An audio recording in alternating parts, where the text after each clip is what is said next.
much better. What's going on, guys? Welcome back to my channel. My name is Kacper Samsonowski and I'm a filmmaker, and today we are going to talk about gimbals. Why I'm not upgrading my good old Ronin-S, and do you really need one? Let's go.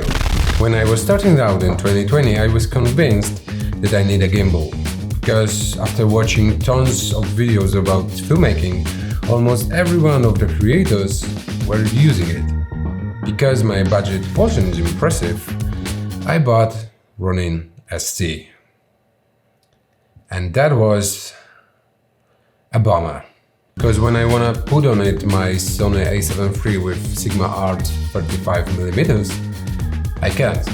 So I've upgraded it pretty soon for Ronin-S. And that thing is a beast. Even now, after all these years, I have no problem with it. And at the beginning I was hyped. I wanna shoot everything on a gimbal, but the more I shoot, the less I was using it.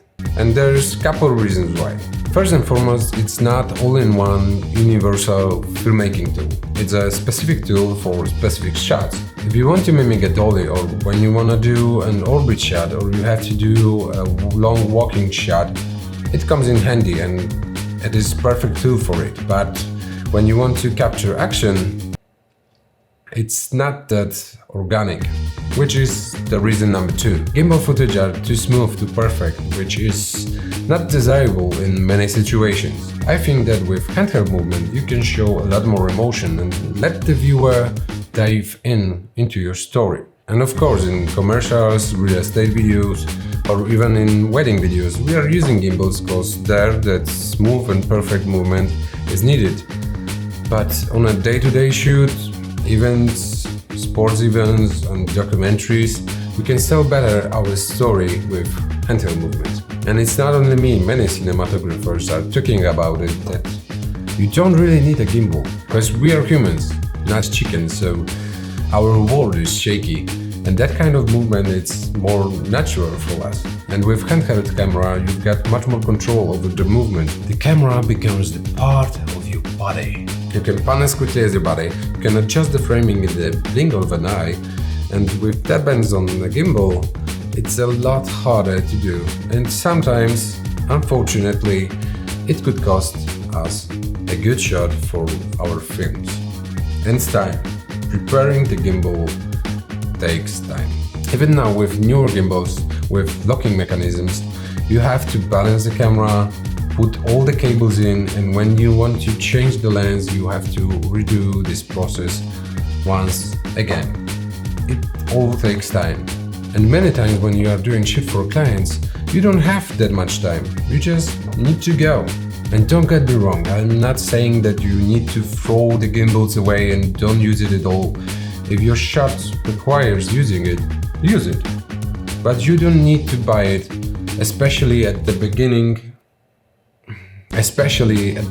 of your journey.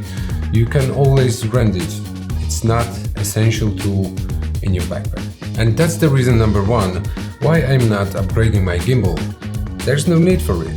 It's not my daily piece of equipment. I would rather spend that money for a new lens or lighting. But there's the situation where I can't imagine my life without a gimbal. Moreover, I took an extra step to stabilizing my camera. One day my friends from asid.global reached out to me with an idea to record DJ sets in different places like clubs, abandoned places, old theaters under construction, and so on. You can check them out here. We scheduled 2 production days with 8 DJs, first in Warsaw, second in Poznań. So we packed our things and went on a shoot. I came up with 3 camera setup, 2 on a tripod, 1 on a gimbal to add a little bit of movement from time to time. And I've got to say, my arms were smoked after these 2 days. Because Ronin-S isn't the lightest gimbal. When you put on it cage camera with heavier lens, focal focus, additional handles, monitor and batteries, it could go up to about 8 kilograms. And running with it all day, it's a death for your arms and your back. and we've got more productions going, so I had to came up with a solution.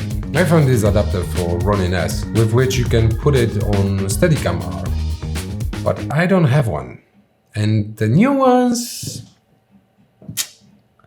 are pretty expensive. And that project was non-profit, so investing that much money.